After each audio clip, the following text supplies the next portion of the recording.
A Labubu matcha Dubai chocolate. Okay, I want to talk about what's going on with Gen Z and all these like trends that are like popping up. The through line I'm seeing is that Labubu matcha Dubai chocolate represents the death of monoculture through intentional complexity. Basically, it's combining digital trends but also physical experiences and then anti-beauty aesthetics.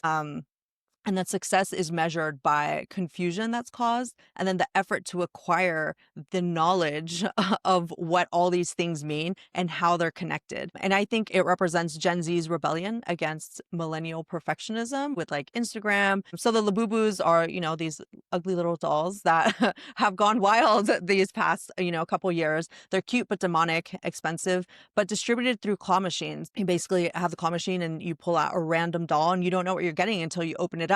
So I think it also adds that like allure or that mystique of like, what are you going to get? Apparently, you don't always win by doing the claw machine, right? It's random and you might get it, you might not. So it's creating that physical scarcity. But what it's also doing is creating a shared moment of participation where you have to be participating to get the doll. You can also buy Labubus online. The way it works is like, you go to the website and it shows when certain Labubus are dropping. Like basically, so you set a timer on your phone or whatever. And okay, I'm going to come back at 7 p.m. tonight and I'm going to try to order it. And it's $25, $30. So it's expensive in the sense of, what you're getting is some cheap toy. Right. So it's expensive to that, but it's not exclusionarily so. It's not like thousands of dollars. So you have to so essentially you have to play the game. You check the website, you see, oh, I think I want to get this one. Or I think you will know by certain themes. Like you might not know specifically which Labubu doll you're getting, but you'll know the theme of it. Like, okay, I know it's going to be like a one of these. Yeah. And you set your clock, whatever, your alarm, sign on at the right time, go through it and like try to process it. And then you'll see when it arrives which Labubu you got. So there's still like that randomness inherent to like the process of it, which yeah, a lot of it's like, it really is like just artificial scarcity, the randomness, that like kind of lottery feeling.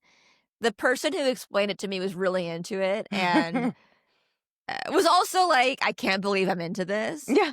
but also was like, you gotta try it. Yeah. And I kind of wanted to just to see what it was like, and then I forgot about it and I've lost interest. Yeah. And for me, I was interested, like, well, what is the backstory, right? Where did these come from?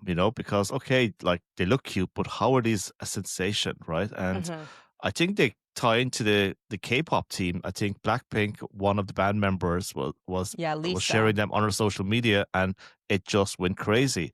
And then I went and said, okay, well, who created Labubu? And I looked it up, and it was this guy called, I think, Casey Lung, and he's a guy from Hong Kong who grew up in Utrecht in the Netherlands, and his interest was always Nordic folklore. And he started creating these characters, and I think it only started getting famous maybe around 2017, 2018. It was like one of many projects he was working on. And suddenly it's just become this like crazy sensation, and everyone's trying to post-rationalize why they're getting it, Can I tinfoil hat this a little bit? Mm-hmm. I think what's interesting is if you Google, is Labubu Chinese? It says no. No, Labubu is not Chinese. It was developed by a Hong Kong artist. Technically, the parent company, the toy maker, is from Pop China. Mart. Yeah. Pop Mart. Yeah, so it's like, so it's Chinese, and Hong Kong is also part of China. So, China also controls TikTok. Correct. Which is a big source of all of our trends these days. And isn't this interesting? Like a trend like this coming from China into the West as opposed to the West into China. It's like, if we go back, say 15, 20 years, you're looking at all the toys made in China. Like they were literally just Western toys that were being made for the West. And now China is beginning to create its own sensations. Yeah, they are sending us their spy dolls. No, I'm kidding. Yeah. I am kidding about that. No, but I'm going to say, like, the way that people have gotten into this Labubu trend through, Chinese influence is, We are cooked. We are so cooked. To be fair, it's not just Chinese culture that's spreading. So is culture from Dubai. And that's where Dubai culture comes in. That also started from a random TikTok and has also spread through imitation and scarcity and has now affected global pistachio prices because of Dubai chocolate, which is essentially just chocolate with pistachio and is like intentionally weird and like green colored. And I think this is part of what is the appeal with Gen Z is that it's ugly on purpose because they want to fight against that like perfect aesthetic. And I think the bigger thing for me that I noticed is that I'm seeing it as a way of social gatekeeping because they're layering on top of all these like popular things that reach the monoculture, right? Like Dubai chocolate reaches the monoculture on its own, and then so did the Labubus, and so has matcha. But then what gets layered on top of it is all the other like references on top of it that like basically prove that you're chronically online. And so I'm seeing it as a way of proving your cultural capital, which adds more to the idea that it's creating exclusivity through like scarcity. And so that becomes part of the phenomenon that they like, right? Because it's like younger people, that's kind of how they prove that they're like online. Okay, let's be fair. All of us are online, right? We're all chronically online, but we're all picking up on different memes. And the memes for them just kind of snowball into these things that like only they know, which like fair enough. Like that's how they show that like that's their culture. And then them embracing the grotesque is kind of like their new way of showing authenticity by showing like we're shirking all like the, beautiful aesthetics that, show up on Instagram to be, more like cursed or like more genuine. And you were kind of seeing that through like the fashion that they wear and like the beauty standards that they have. And I wonder if that's also leading to like the whole idea of like plastic surgery on the rise, but not in a like aesthetically pleasing way. So yeah, those are kind of like the things I'm seeing. I wonder if like you guys have noticed any of that. Well, first, I'll give you a funny story about Dubai chocolate because I'm living in Dubai for 10 years and I discovered it like everybody else on TikTok. And the funny thing is that it was everywhere. I just never noticed it until I saw the TikTok. So That's funny. it was in every shop I'd been going into for the last 2 weeks or more. It was surrounded everywhere, but it was invisible to me. Oh my So gosh. until I saw the video and got engaged with it, it didn't become visible in the stores even. So I think there's something funny in that kind of psychology that you Yeah. need to be invested in it for it actually to become visible. Have you tried it? Yes, of course, and it's actually delicious. It's like it It is looks really Yeah. nice. good.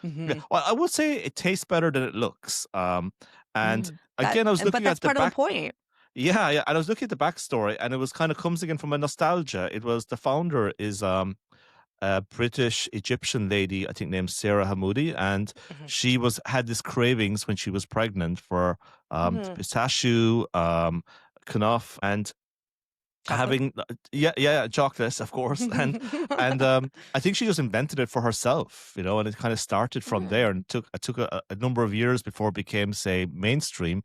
And I think it was that one viral video by an influencer. I think it got like over 100 million views, and it's like an ASMR type experience of the person eating it. It's just so distinctive, It's the Hmm. green. You can't once you see it, you kind of recognize it everywhere. But it's like you say, it's monoculture. When I traveled back to Ireland in the summer, it was in my local shop in Ireland, like which is probably some people never heard of Dubai. I could Wow. imagine. Yeah. I Maybe because it's green. I hear that Yeah, green is popular in yeah. Ireland. But we should have invented it. I mean, this should have been. Well, but you We don't should have have got there first. pistachios, right? True, true. We could have put in shamrocks or something and invented Yeah, it. right. Shamrocks. Shamrocks. Oh my gosh. No, this sounds really good though, because I've always liked pistachio ice cream. Hmm. Oh I yeah, just think it's one of my favorite Yeah, flavors. I love So it now I'm too. like, wait, I would like this Dubai chocolate. yeah. And Just go I to was a meaning, coffee I was shop. just researching as well, like, and I haven't got the answer for this one, but I want to discover it pretty soon. Is like, do you have to have an official license from Dubai to use the name Dubai chocolate? Oh, like Because champagne? Yeah. I Otherwise, it's just yeah, wonder. sparkling yeah. chocolate. Yeah, because like it's representing the city, right? So it could do a lot of brand damage if it's not good quality. I That's think it funny. needs to. It needs to.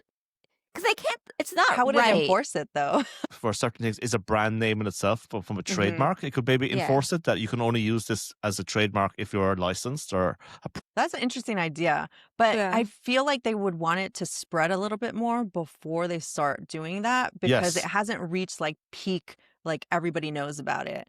Right. It's still Because niche enough. yeah, exactly. It's like right now Yeah. it's like they still want it to spread. And it's getting the name of Dubai out there far more effectively than a lot of the other marketing campaigns that they've done.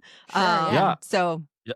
It's I'd let been a it go. sensation, I think. Yeah. Yeah, Well, I definitely. think one thing where it could be covered is, uh, so for food labels here, food manufacturers, they can't say what's not true. So I'm saying that very carefully because I know there are ways to get around it. But for instance, I'm looking at Lindt chocolates. Their language is very careful to say it. It's called the Lindt Dubai style chocolate bar. Indulge in the luxurious taste of Lindt Dubai inspired chocolate. So it's very clear that they are not saying it's from Dubai. Yeah. They are saying it is in the style of Dubai chocolate. So that is what you are allowed to do legally. People can't say like, "Oh yeah, this is Dubai chocolate." They can't say that unless it's from Dubai, at least. Well, there you go.